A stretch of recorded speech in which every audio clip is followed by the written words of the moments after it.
Personal standpoint, I thought, from a confidence standpoint, I thought I was back to myself a little bit.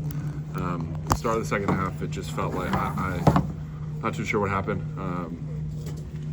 I don't know, I was seeing things, and then I just kind of forced a few bad passes, and man, those few turnovers to start the second half, and then I went to the bench for a little bit, and I think I kind of just recalibrated, and I kind of found my footing again at the end of the second half, but tough loss to say the least, but yeah. With you and this offense in general, where are you at as far as pushing the pace and trying to make some things happen versus taking the simple play? Yeah, I think it's a mixture of both, a combination of both. I think in the first half we were really stagnant. We weren't really getting, we were getting good looks, I actually want to say, but I think that we just weren't hitting shots. So in the second half, they started kind of try to push the pace a little bit, and I just made a few careless passes, and luckily they didn't. I don't know the exact stats, but I think two of them may have not converted, and if they did, it would have been, who knows what it would have been. But yeah, I got to be better with just how much I have the ball in my hand, and just with a few careless turnovers. You guys cut it to 2 a couple times, I guess. Is it just when you're down double digits and you're spending so much energy getting back to that point? Is it hard to get over? No, I think it goes back to our turnovers. I think obviously, I think after I had those few turnovers in the first half, we were down by, I don't know what the number was, but then in the second half, later in the second half, when we got it to 2, I think that we had a few, it was like a few consecutive possessions with turnovers from a few different guys. I had one where I thought I saw flat and it got tipped at the last second, but I got the ball stripped, and I think Trey may have had a little errant pass, I'm not sure. But I mean, it's been a common theme the last few weeks. Just when we get into a little bit of a hole, and then automatically, suddenly we're back in the game again. And when we play like that, we like our 5 just as much as we like any other 5 in the country. And Coach May kind of said it. That needs to be our ground zero for how we play games, no matter what the score is, what the time is. We just got to play with that chip.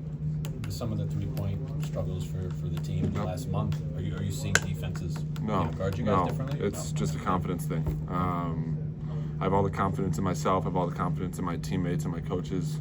I mean, guys that were making shots, even myself included. I know I hit a few threes tonight, but I wasn't making threes before this game. And I mean, it's a real thing. Like when the ball's not going in, and you have a few games back to back to back,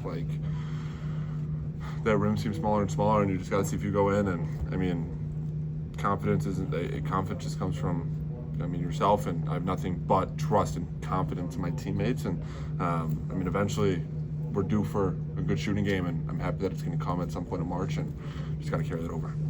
Yeah, it seems like maybe as the team you're not playing as well now as you were in January. I guess, can you speak to maybe the slide at the wrong time of year? Yeah, obviously you can say it's the wrong time of the year. We were in the hunt for a Big Ten championship, and at this point we need a few things to happen for that to happen. But I'll actually share a quick story. Last year at Yale, we lost on a buzzer beater to Brown to lose the regular season, and we had a decision to make as a team. We saw a fork in the road, and we were going to go one way or the other, and we kind of came together as a team. We were like, everything we still want is ahead of us. Obviously, the regular season title would have been great, but in the Ivy League, you need a Big Ten, you need an Ivy championship to get to March Madness. And we actually beat Cornell, and then in the championship game we played Brown again, and we were down 6 with 26 seconds left, and it seemed like the game was over, but we had a buzzer beater to go to March Madness, and we won a March Madness game as a mid-major team. And I kind of told that to my teammates after the game, and I'm like, look guys, best part of college basketball is ahead of us, and we have all the talent, we have the coaching, we have everything we need. So it's just about guys coming together and just staying confident in what we're doing. And I'm excited to see what we can do these next few weeks. It sounds like that's the goal this week, next week. Now, this is the first time all year you guys don't control your destiny in the Big Ten, right? And now, can you guys kind of just put that to the side? And as disappointing I don't want to say put it to the side. I know Michigan State plays at Iowa tomorrow night, and I don't know how that game's going to go. And if Iowa wins, then we're going to be right back where we were before this game, and we're going to be able to go into the Breslin on Sunday to compete. And if Michigan State wins, we're still going to go into that game knowing that it has very big implications for seeding and whatnot.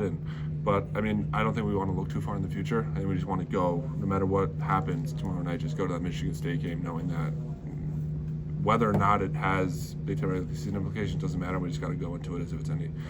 It's the biggest game of the year, because it is. Thanks, Dan. Outside of continuing to shoot, anything you as a team need to work on that confidence between now and just getting in the gym. I mean, no one can really give you that confidence. Like, confidence is just you, and it's your work, and it's your trust in yourself. And in practice and workouts, like the more you get shots up, the more confident you're going to be in your shot, and that's just how it works. And if your first shot goes in, then great. But if it doesn't, you just need to have that confidence and that mental strength to just know the next one's going in. And I know at some point the lid's going to fall off the rim for some of the guys. So just excited for when that happens, I guess. You mentioned getting off to a few slow starts recently. What's the best way to avoid that going forward? That's a good question.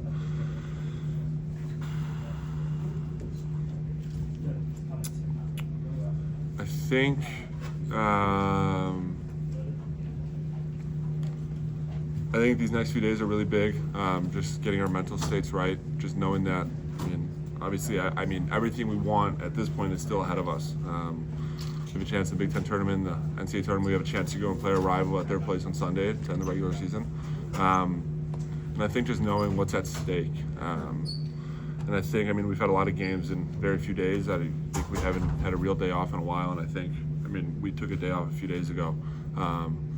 But we're going to have a 3-day break, and we're all going to challenge each other just to really stick together and just play for each other.